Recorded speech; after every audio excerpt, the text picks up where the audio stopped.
যে তারা শাপলা চত্বরে 24 তারিখ সমাবেশ তারা করবেই, অনুমতি পাক আর না পাক। এটা কিন্তু আলামত, কিন্তু আবার আরেকটা আলামত। আবার একটা কথা আমি সবসময় বলি, বিএনপি, জামাত, শিবির, হেফাজত তারা কিন্তু আলাদা না, একই বৃন্তে তিনটা ফুল, বিএনপি, জামাত এবং হেফাজত।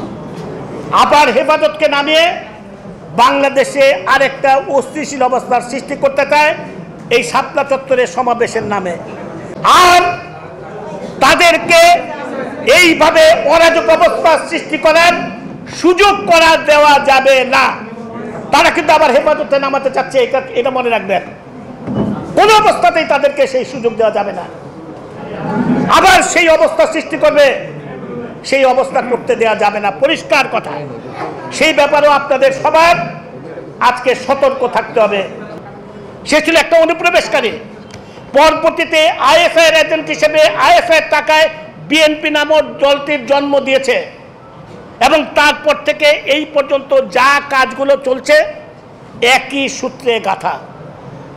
বঙ্গবন্ধুকে হত্যা করা, বঙ্গবন্ধুর হত্যাকারীদের মাফ করে দেয়া, তাদের ইন্ডেমনিটি দেয়া, তাদেরকে ৭১-এর ঘাতকদের ছেড়ে দেয়া, ৭১-এর ঘাতকদের প্রতিষ্ঠিত করা, মন্ত্রিসভায় ঠাঁই দেয়া, জেলখানায় 4 জাতীয় নেতাকে হত্যা করা, আমাদের প্রিয় নেত্রী জননেত্রী শেখ হাসিনাকে হত্যা করার চেষ্টা করা, বাংলাদেশে জঙ্গিবাদের উত্থান, বাংলা ভাইয়ের উত্থান, মুফতি হান্নানের উত্থান, বাংলাদেশকে জঙ্গিবাদের রাষ্ট্র পরিণত করার চেষ্টা করা, সব একই সূত্রে গাঁথা।